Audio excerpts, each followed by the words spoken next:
I'd like you to do something. Look at the corner of your screen. Every time that clock hits 0, somewhere in the world, a woman or a girl has been killed. According to the United Nations, a woman or girl is killed every 10 minutes because of her gender, the widely accepted definition of femicide. Welcome to this special edition of the 77%. My name is Edith Kimani, and for the next 26 minutes, we're going to look into just one story, femicide. That story is unfolding here where we are today in Kenya, and I can guarantee it is unfolding in your country or wherever you may be watching this from. Now, a quick warning before we go any further. What you're about to see contains accounts of physical and sexual violence. Some of it may be hard to see and hear. Viewer discretion is advised.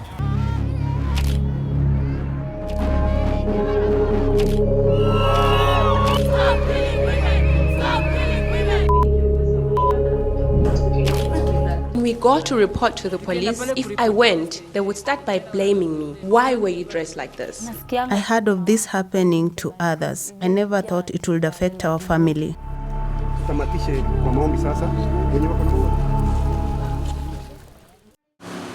We're at the Kenya Police Service headquarters, and you would expect that this is where you'd find national statistics on this issue.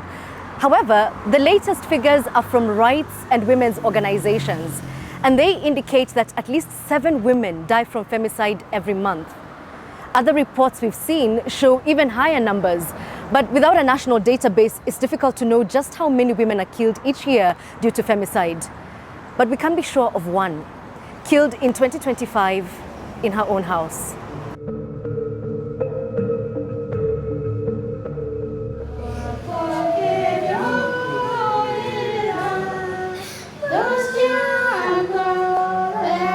A family's pain tears through a funeral home in Kenya. At the center of the grief, 3 children.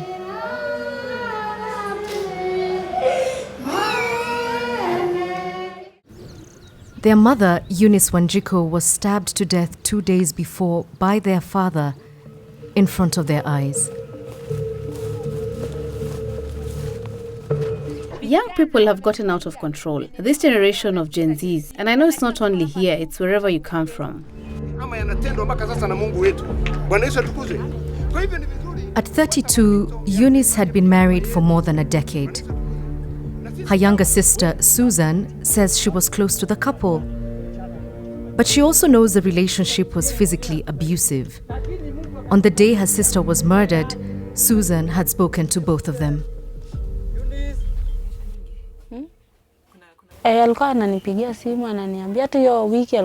She used to call me. In fact, that week, Eunice called me to ask me to send her bus fare to come home. She had been beaten. It was on Sunday. She'd been chased from home. Her husband also called me and said, "I have tried to fix this marriage with your sister, but she's not interested." I told him she's not interested because every time you drink, you beat her.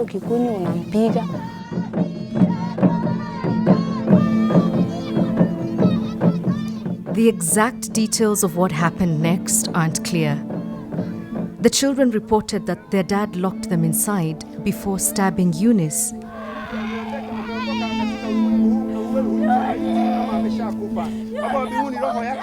First in her chest and several times in her abdomen. Their neighbors forced their way into the house and found the children crying over their mother's body. They sat there while everything was happening. They were locked in the house and they saw everything. The 3 of them just sat there.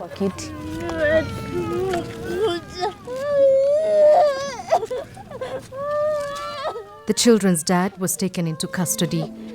Eunice's case isn't unusual. The research collective Africa Data Hub reported at least 7 women were killed every month in 2025 because of their gender. Most of them were stabbed and by their husbands. Globally, the UN estimates that a woman or girl is killed every 10 minutes due to her gender. Now, for this report, I worked with my colleague and co-author, Stella Oneko, who you'll be meeting later on in this show. And before we continue with that report, I want to show you a little behind the scenes of how sometimes we argued over the language, debated what was fair, and reflected about when, as journalists, we're allowed to step out from behind the camera. Naming femicide instead of simply murder is crucial because it highlights the gender-based motive, what you were saying, but it also exposes systemic misogyny and ensures accountability in law and policy. I like this because it makes it visible and it makes it apparent that it's structural violence women face. Yeah, and it's also about the fact that, you know, in the end, if you want to address the matter, like, you know, the police, for example, say we have to do more prevention, but how are you going to prevent this matter if you don't, you know, if it's not treated as something specific? And how are you going to, you know, address all the issues, the societal issues that come into play that affect women, that maybe don't affect men so much? One of the things we kept coming back to in those debates is this. When the system fails women, who's left to catch them? In Kenya, the answer is increasingly other women. And this road where we're standing, City Hall Way, has been the scene where hundreds of women have gathered numerous times to demand for change. We meet two women who you will always find at these protests. They run a community-based organization at the center of the fight against gender-based violence and femicide in Kenya. Stop killing women! Stop killing women! Stop killing women! Stop killing women! 2024 was the worst year for femicide in Kenya. Anger over the situation came to a head, and protesters flooded the streets to demand an end to femicide. On the front lines of the protest was Njeri Migwi. We need to speak up because it's happening so that there are laws that can be enacted. Njeri Migwi and Ruth Bange are the founders of Usikimie, a community-based organization supporting those worst affected by gender-based violence. Cases of violence and sexual abuse land at their doorstep in Soweto. With little to no government services in this low-income neighborhood, Usikimie shoulders a huge responsibility. 3 days ago, on our toll-free line, we received 60 cases a day, a single day. You know, so many people called in. We have people who are referring cases on our social media pages. Yeah, we do not have enough staff to handle this because of limited resources. Lenah Kanywa is one of the women they've been supporting. 11 January. Her case has dragged through the Kenyan courts for 3 years. Thank you very much. A widow and mother of 3, Usikimie helped Lenah and her children when tragedy hit.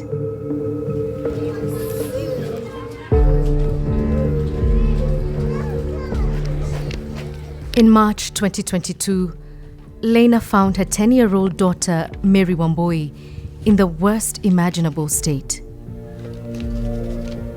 Under a bed, in a pool of blood, and undressed from the waist. She understood immediately that her daughter had been defiled, but she could not have anticipated the full extent of the injuries. Nilipata. I found the knife. I found my child had been stabbed with a knife. It went in here and came out on the other side. That's when I lost all my strength, and I just started stroking her. People tried to tell me to get up, but I just sat there on the chair by the bed from 4 p.m. until about 6 p.m. when the police came and took us out. The alleged perpetrator was a trusted neighbor who lured the 10-year-old. Mary had been playing outside with other kids, and when she didn't come home, Lenah went to look for her.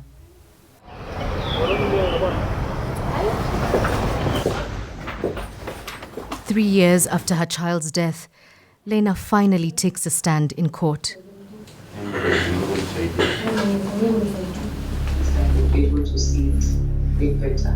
The investigator presents evidence from the scene. Are you able to see it now? When Lenah sees the accused and the murder weapon, it's more than she can bear. On priority basis.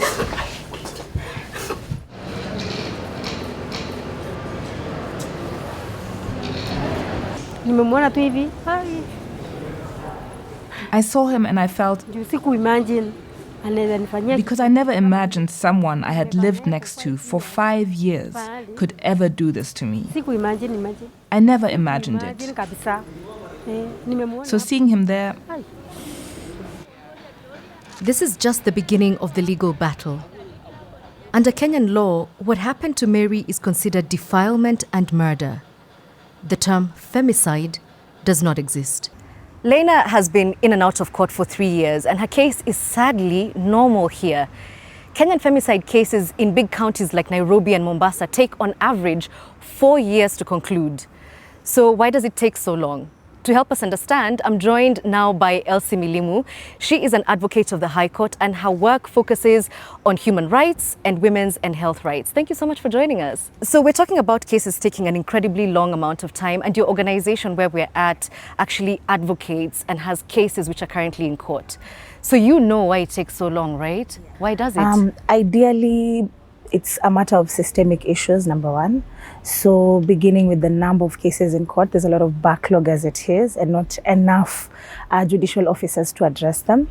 There's also the aspect of investigations taking a long time. But of course, these systemic issues are largely because of underfunding.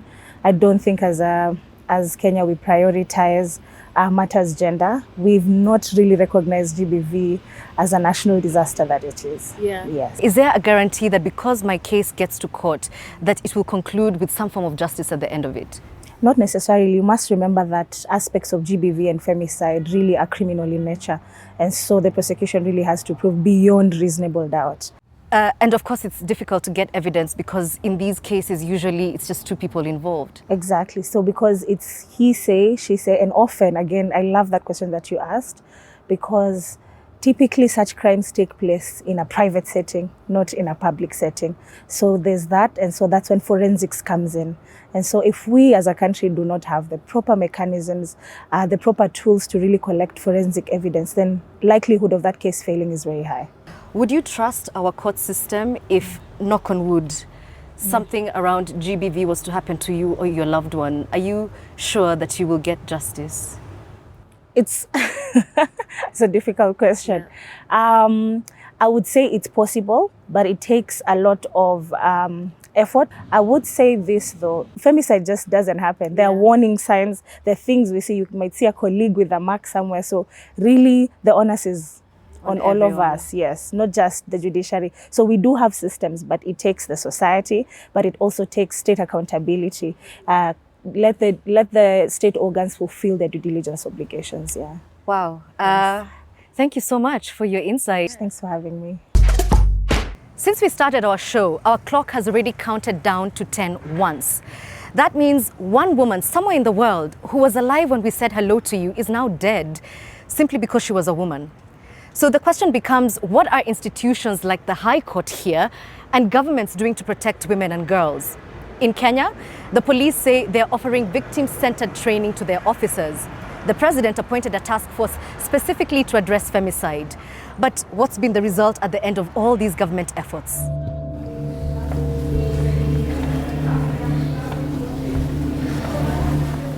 However, data we've seen from the police shows that cases of defilement top the list of sexual offences in Kenya. In December 2025, over 500 sexual offences were reported to the police nationwide.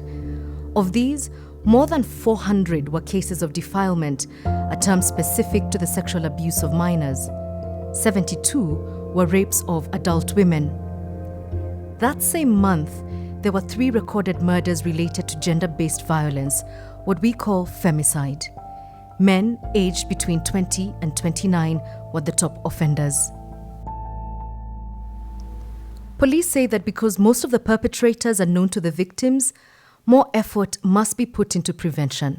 Prevention may involve actually strengthening community policing structures because many people have been abused and they are not aware that even these forms of violence have been criminalized by law.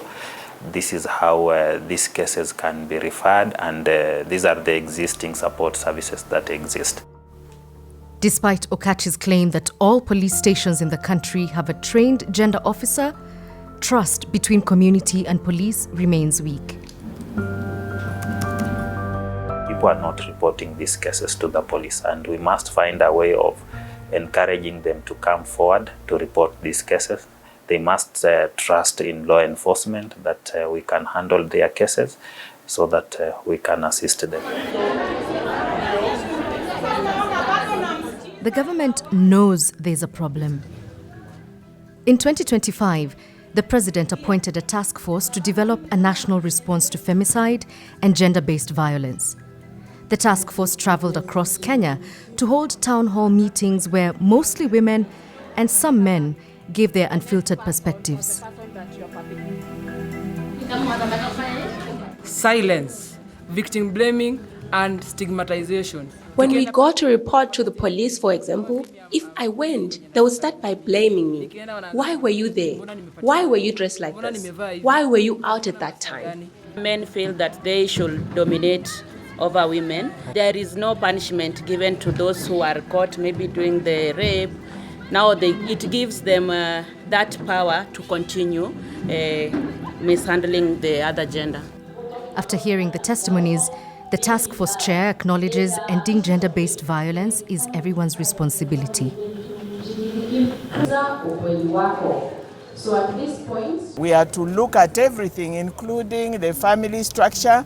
Is it working or is it broken? We are looking at the role of culture and cultural norms. Are they contributing? We are looking at the role of social media in this whole area of GBV, including femicide. The task force has since presented its findings to the president. Your Excellency, we are requesting that you declare GBV, including femicide, a national crisis. The key recommendations include recognizing femicide as a distinct crime, improving investigations, and strengthening survivor support. The police service says it's already updated its training on gender-based violence. But Njeri from Usikimye is not convinced any of the proposals will be implemented. You know what happens to those things that happen in Kenya when we have task forces? They go into a shelf somewhere and they die. The way we addressed COVID, very quick. I want to ask people, why don't we ever look at the murder of people with that rate? We don't. Because we don't see women as equal. We don't see them as deserving. We see this as a matter of, it's a private matter between two people. Femicide refers to the killing of girls and women because of their gender. Kenyan rights groups want this language adapted into national law. Doing so, they argue, would address the deliberate and systemic violence women face. All we are asking them is to declare femicide a distinct crime. And by saying we are asking femicide to be declared a distinct crime, we are asking for a very simple thing. Femicide can be measured. You cannot fund that which cannot be measured. We have numbers that we have taken from the cases that we have seen. So do other organizations, so does the government, but it is disaggregated and it is in silos. So we need a national database that can be able to measure what we are saying. So we've just heard what the government response has been, at least from the police side. We've heard about the task force and, of course, Njeri coming back there with her assertions. Now, Njeri is always that person who, in the story, as we were doing it, Sela Oneko with me, you've met her earlier, who we did the story with. Every time we spoke to her, she always surprised me with just how well she was able to articulate these things despite how difficult they were. But what about you? What are some of the most surprising, maybe challenging, unexpected things you came out of this story with? I think one of the most surprising things was actually the court case, well, it's not surprising, but it just, you feel it. You feel like the weight it has on the people who are affected, the families, because they just drag on, they drag on forever, they're adjourned, they feel like they're not taken seriously. The cases, the families, the protagonists we've dealt with are here in the material world, but I remember Njeri speaking about online violence against women also really being something that they're worried about, the digital space. What did you think about that? I remember Jerry telling us that, when they post something about a femicide or gender-based violence, about a specific case, you have the people there who are shocked, who sympathize with the survivors or the families of whoever was killed, and you also have a lot of toxic comments that just come from people in the online spaces. Yeah. I actually remember she said that one of the reasons she started Usikimia was because of a case where somebody had been killed, and online people were making fun of it to the point where they made a song mocking her because she had been cut with an axe, and the song was about being cut with an axe. Yeah, so of course we're dealing with a lot of very dark and heavy material, but I always say that we don't have to live with it, which is, we're lucky in that way. But what was the most challenging thing for you about telling this story? I think, lots of things. One was kind of getting everything, there's so many cases. We could have kind of covered many more cases if we wanted to. We just covered 2 cases. But really, these cases as well, going to Eunice's funeral, that was extremely sad. And then also that first day in court where Mary's mother, Lenah, was in court, and they presented her with the knife, the murder weapon. They presented her with bed sheets and clothes which were still bloody.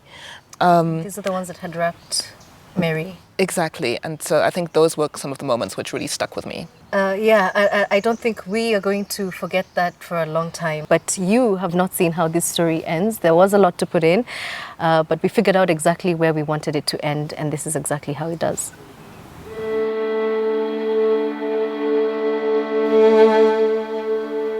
Months after Eunice's funeral, her family's pain is still raw. Her children are under state custody at a children's home. Their grandmother is desperate to reunite them with the family. Although she has no financial means to support them, she still wants them close. If I saw them, I'll be so happy, because when I see them, I see Eunice, especially in the youngest, who looks just like her. Eunice's alleged killer is already in custody, but the case could drag on for years. For the family, justice would mean keeping him behind bars. While justice can keep the perpetrators imprisoned, financial empowerment can offer options for survivors of gender-based violence. For Lenah, that means getting money to keep her other children safe during school holidays. Each week, she and other women supported by Usikimie meet for their table banking group. I work hard to raise money. Right now, I want to borrow money from the group to send the kids to my parents, because I can't go to work and leave them home alone. I'm too scared. Although Lenah has Usikimie to support her legal costs, the accused's family has the means to hire lawyers and post bail if granted. Lenah believes only a conviction can keep her family safe.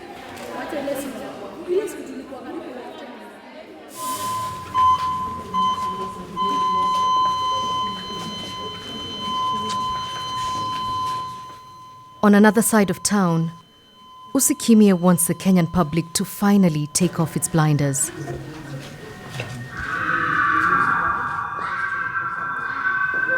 They've put the scenes of crimes that they're too often confronted with into an exhibition, and they're taking it around the country. The names of victims Usikimie know are everywhere in the room. A stark reminder of just how many lives have been lost. If you ask me a name, I'll tell you their story. Because I know the families, I know the people. I've seen the bodies, I've seen the mutilations. And I need Kenyans to understand the gravity. I need people to understand that this is bad. For those in attendance, the gravity of the crimes is sinking in. As part of the experience, the men are asked to become active allies in the fight. Femicide now. End femicide now. You can count on me. You can count on me. It's a powerful pledge from the men in the room. But will it go beyond the exhibition? And is society ready to take up the fight? We've come to the end of our show today. By my count, that clock on your screen has reset twice since we started talking, and in a few minutes, it will have counted down 3 times. 3 more women somewhere in the world killed needlessly.